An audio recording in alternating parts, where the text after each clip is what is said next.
Hi hello வணக்கம் and welcome back to my channel. So இது வந்து part 3 video Yercaud series. Part 1 part 2 video பார்க்காதவங்க link நான் டிஸ்கிரிப்ஷனில் தரேன், மறக்காமல் போய் செக் பண்ணி பாருங்கள். ஸோ அப்போ தான் உங்களுக்கு இன்னும் இன்ட்ரெஸ்டாக இருக்கும் பார்க்குறதுக்கு. ஸோ நாங்கள் ஃபஸ்ட்டு வந்து பீக்கோ பார்க் போயிட்டு வந்துட்டோம். ஸோ செகண்ட் வீடியோ வந்து பார்த்திங்கன்னா நாங்கள் வாட்டர் ஃபால்ஸுக்கு போகிறது தான். நாங்கள் அப்படியே மேப்பு தான் போட்டு போனோமா. ஸோ இடையிலே பார்த்திங்கன்னா டவர் சுத்தமாக கிடைக்கவே இல்லை. அது ஹில்ஸ் ஏரியாவில் எப்படி இருக்குன்னு உங்களுக்கே தெரியும். ஸோ அது ஒரு ரூட்டை காட்டுது, நாங்கள் ஒரு ரூட்டில் போகிறோம், அந்த மாதிரி தான் இருந்தது. இன்னொன்று வந்து நம்ம ரூட்டு தப்பானா கூட எப்படி சொல்கிறது, அங்கே போய் நம்ம வந்து யூட்டர்னும் எடுக்க முடியாது. ஏன்னா ரொம்ப குட்டியான கேப்பில் தான் இருக்கும் ஹில்ஸ் ஏரியாவில். ஸோ நாங்கள் வந்து ஒரு வழியாக ஃபால்ஸ் ஏரியாவுக்கு வந்துட்டோம். ஆக்சுவலாக ஃபால்ஸ் ஏரியா வந்து கொஞ்சம் கீழே இறங்கி போகிற மாதிரி இருக்கும். ஸோ ரோடு, அதாவது அந்த பாலம், அது எல்லாமே பார்த்திங்கன்னா ரொம்ப அப்படி ஸ்டீப்பாக இருக்கும். இறங்குறது ஒரு பக்கம் டஃப்னா, ஏறுறது அதை விட ரொம்ப கஷ்டமாக இருந்தது. ஒரு வழியாக அப்படியே ஏறி வந்தாச்சு நான். அப்புறம் அங்கே வந்து நிறைய மோஸ்லாம் இருந்தது, நம்ம பாசின்னு சொல்லுவோம். ஸோ இது வந்து நிறையா இருந்தது. நான் வந்து வீட்டில் வந்து டெரரியம் செட் பண்ணேன் ஒரு டைமு. ஸோ அதை பார்த்து அது மணியே இருந்ததா. ஸோ எனக்கு அந்த ஞாபகம் தான் வந்தது. ஸோ நல்லா வளர்ந்தது கொஞ்சம். அப்புறம் நானே அதை வந்து டிஸ்ட்ராய் பண்ணிட்டேன்.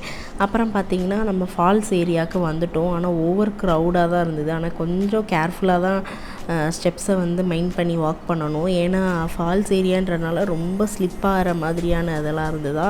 ஸோ எனக்கே கொஞ்சம் பயமாக தான் இருந்தது நடந்து போகிறதுக்கு. ஆனால் ஸ்பேஸ் வந்து ஓரளவு மேனேஜபிளாக தான் இருந்தது போகிறதுக்கு. அப்புறம் அதிகுட்டி வந்து அவரோட ஸ்விம் சூட்டை போட்டுட்டு ஃபால்ஸ் ஏரியாவுக்கு கிளம்பிட்டார் அவங்க டேடியோட. ஸோ 1 by 1 தான் போய் குளிக்கிற மாதிரி இருந்தது. ஏன்னா பேக்கெலாம் கொண்டு போயிருந்தனால கொஞ்சம் சேஃப்டி பர்பஸ்க்காக.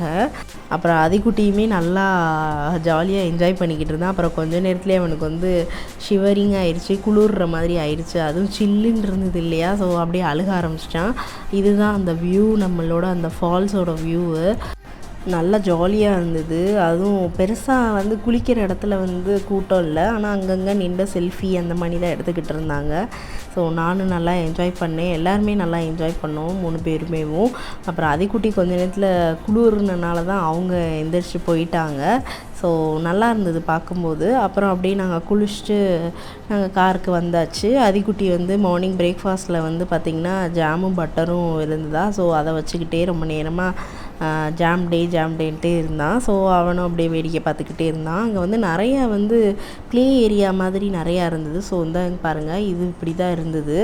அப்புறம் வந்து லேக்குக்கு அப்புறம் நம்ம ஒரு ரோட் ட்ரிப் மாதிரி தான் போனோம். ஸோ ரோடு ஃபுல்லாகவே ஃபுல் க்ரீனரியாக இருந்தது.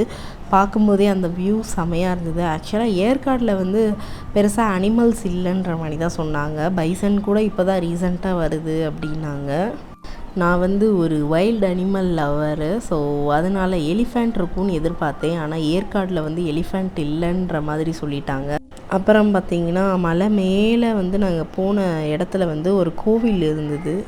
அந்த கோவில் பார்த்திங்கன்னா சுற்றி பசுமையாக இருந்தது. நடுவில் கோவில் இருந்தது. பார்த்தேன், ரொம்ப பீஸ்ஃபுல்லாக இருக்கும் போல் அப்படின்ற மாதிரி இருந்தது. ஆனால் அங்கே உள்ள மக்கள் வந்து அந்த சைடு நார்மலாக நடந்து போய்கிட்டு தான் இருந்தாங்க. ஸோ எந்த பயமுமே இல்லாமல். ஸோ நமக்கு தான் கொஞ்சம் இறங்குறதுக்கு கொஞ்சம் பயமாக இருந்தது.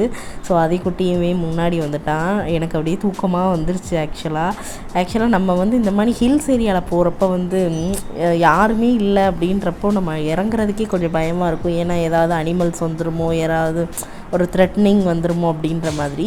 ஸோ இந்த வியூவும் சூப்பராக இருந்ததா. ஸோ அதையும் நான் அப்படியே vlog மாதிரி எடுத்துக்கிட்டு இருந்தேன்.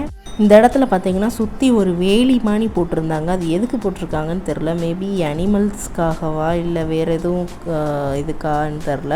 ஸோ அப்படியே அதிகுட்டி வந்து ஃபால்ஸில் குளித்தனால நல்லா டயர்டில் நல்லா தூங்கிட்டான். ஸோ நானும் அப்படியேவும் முன்னாடி உட்காந்து அப்படியே அந்த ரோடோட வியூவை வந்து என்ஜாய் பண்ணிக்கிட்டே நானும் வந்துக்கிட்டு இருந்தோம்.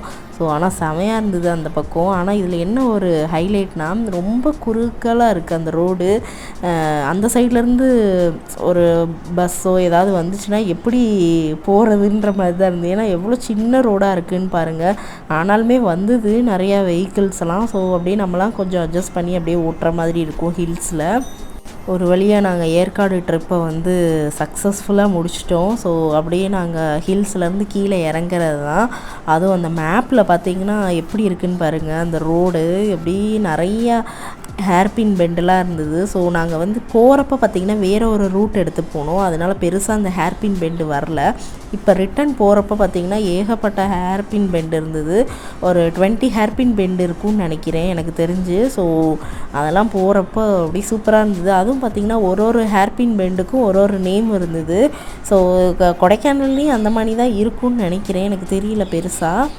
நான் இங்கே தான் அதிகமாக நோட் பண்ணேன் ஆக்சுவலாக. ஸோ ஒருவேளை நான் ரொம்ப அந்த இதில் கான்ஷியஸாக இருந்தனால நோட் பண்ணேன்னா என்னன்னு தெரில. அந்த ஹேர்பின் பெண்ட்லலாம் ஒரு நேம் இருந்துச்சு. ஔவையார் ஹேர்பின் பெண்டு அந்த மாதிரி நிறையா இருந்தது. நாங்கள் ஹில்ஸ்லேருந்து கீழே இறங்கும்போது மணி பார்த்திங்கன்னா ஒரு 2-3 இருக்கும்னு நினைக்கிறேன். ஸோ ஏர்லியராக இறங்கணும் அப்படின்னு நாங்கள் ஆல்ரெடி பிளான் பண்ணது தான். ஏன்னா கொஞ்சம் சீக்கிரம் இறங்கிட்டோம்னா கொஞ்சம் நல்லாயிருக்கும் அப்படின்னு. இங்கே பார்த்திங்களா இந்த ஹேர்பின் பெண்டுக்கும் ஒரு பேர் வச்சுருக்காங்க. ஸோ 20 ஹேர்பின் பெண்டு அதெல்லாம் முடிச்சுட்டு நாங்கள் அப்படியே கீழே இறங்கி தான் ஆஃப்டர்நூன் லன்ச்சு சாப்பிட்டோம். ஸோ அதை குட்டியும் அப்படியே சாப்பிட்டுக்கிட்டு அப்படியே நாங்களும் அப்படியே சாப்பிட்டு முடிச்சாச்சு ஒரு வழியாக. அப்படியே நாங்கள் டுவர்ட்ஸ் மதுரைக்கு வந்து அப்படியே கிளம்பிட்டோம். ஸோ உங்களுக்கு இந்த ஏற்காடு சீரீஸ் பிடிச்சிருக்குன்னு நினைக்கிறேன். பிடிச்சிருந்தா மறக்காமல் லைக் பண்ணுங்கள், ஷேர் பண்ணுங்கள், சப்ஸ்கிரைப் பண்ணிவிட்டு ஃபுல்லாக அந்த வீடியோ பாருங்கள். அப்போ தான் இந்த மாதிரியான வீடியோஸ் உங்களுக்கு நோட்டிஃபிகேஷனாக வரும். டாட்டா பாய்.